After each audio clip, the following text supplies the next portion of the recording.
Lewis Hamilton has experienced plenty of difficult weekends throughout his career. He has visions and nearly constant pressure. However, none of those experiences prepared him, nor Ferrari, for the unsettling reality now being revealed by the latest data regarding his performance with the team's new car. What the charts and numbers are showing goes far beyond a rough season start. This is a troubling scenario. Engineers, strategists, and even the most experienced figures at the top of Maranello were caught off guard by the patterns emerging. With every lap completed, the data strengthens the image of a 7-time world champion who, for the first time in a long while, seems disconnected from the very machine he commands. News headlines do not tell the whole story. Interviews merely scratch the surface. Behind the scenes, amid technical meetings and advanced simulation labs, the atmosphere is one of concern and doubt. It would not be an exaggeration to say there is a state of alarm. The telemetry discrepancies that have appeared caught everyone by surprise. The differences in qualifying performance continue to widen, and the reports consistently indicate a driver still unable to communicate with the car in the way he always has. The current model from the Italian team appears not to respond to Hamilton's inputs with the predictability a seasoned champion requires. Ferrari, having invested so much energy, time, and expectation into this partnership, now faces numbers that threaten to completely reshape their strategic direction. And this is not about talent or determination. It is about a deep-rooted mismatch, a structural misalignment that not even the top engineers foresaw. All of it is silently encoded in the data. Before diving into the most critical points emerging from these analyses, make sure to leave your like, subscribe to the channel if you have not yet, and stay with us until the end. Because this is not just another racing story. It is about a sporting giant being challenged at the core. It is about a traditional team trying to find its path. And it is about a partnership that, at this moment, seems far more fragile than anyone imagined. Let us start with the most direct numbers. 5 full races, and not a single finish ahead of his teammate. Hamilton has yet to cross the finish line ahead of Charles Leclerc in any of the main events this season. When the British driver was announced by the Italian team, the motorsport world reacted with enthusiasm. It was seen as a chance to write a new legendary chapter.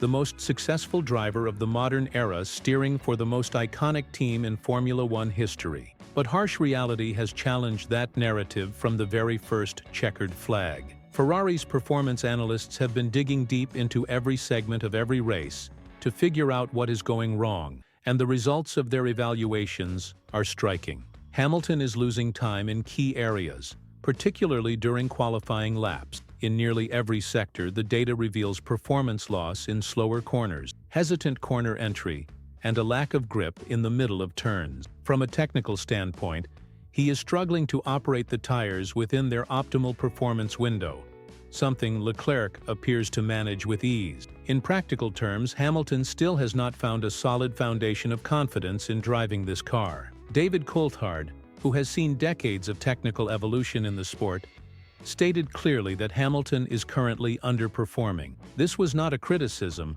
but a conclusion based on evidence. Coulthard noted that the charts due to a lack of bravery or effort. It reflects a conflict between the instincts he honed over years at Mercedes and the unpredictable behavior of this new machine. Billy Monger also directly expressed the visible frustration in Hamilton. And it is understandable. It is not just about falling behind. It is about realizing, lap after lap, that the data continues to highlight a technical disconnect. In recent interviews, Hamilton even said the car behaves like something alien, as if it were a machine from another planet, reacting in ways completely foreign to him.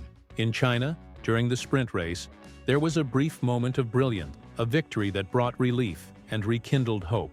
It seemed like it could be a turning point, but over time, the team came to view that result as an outlier, aided by perfect conditions rather than true progress. Since then, the data has once again painted a gloomy picture.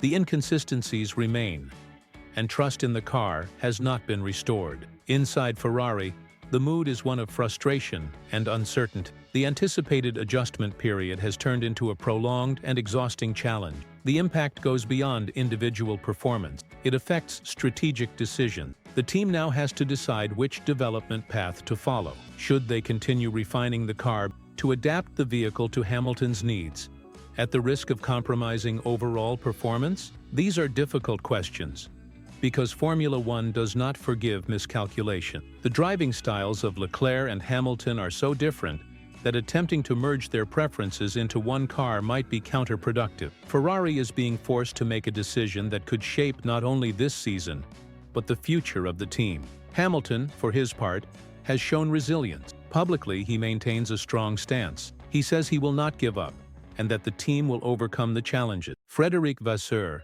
the team principal, has also repeatedly expressed confidence in the British driver's potential. But reality in Formula One is unforgiving. The calendar moves forward relentlessly, points are constantly being tallied, and every race becomes another chapter in this increasingly strained relationship between driver and machine. As the Miami Grand Prix approaches, the tension is at an all-time high. Everyone's eyes are on the data, looking for any sign of improvement, any emerging trend that might hint at change. The performance gap to Leclerc remains evident, and the question echoing through the hallways of the team is whether Hamilton can regain control of his own narrative. The data, which once served merely as a support tool, has now become the story's main character. It reveals a journey of lofty expectations, clashing with a complicated execution. It shows the effort of a champion trying to assert his technique over a car that refuses to cooperate. It suggests that perhaps, just perhaps, the issue runs deeper than anyone first imagined. Miami may not provide all the answers, but it could very well alter the course of the season. A strong result there might revive confidence, stabilize the internal dynamics, and open new doors to recovery. However, if the current patterns repeat themselves, the questions surrounding Hamilton's future at Ferrari will become unavoidable and more intense with each passing round. And here lies the final point, or perhaps a new beginning. Is this simply an extended adaptation phase? Or are we witnessing a fundamental incompatibility between driver, car, and timing? Because sometimes, even the greatest athletes cannot overcome. Because if the data keeps speaking the way it has so far, this story is only just beginning.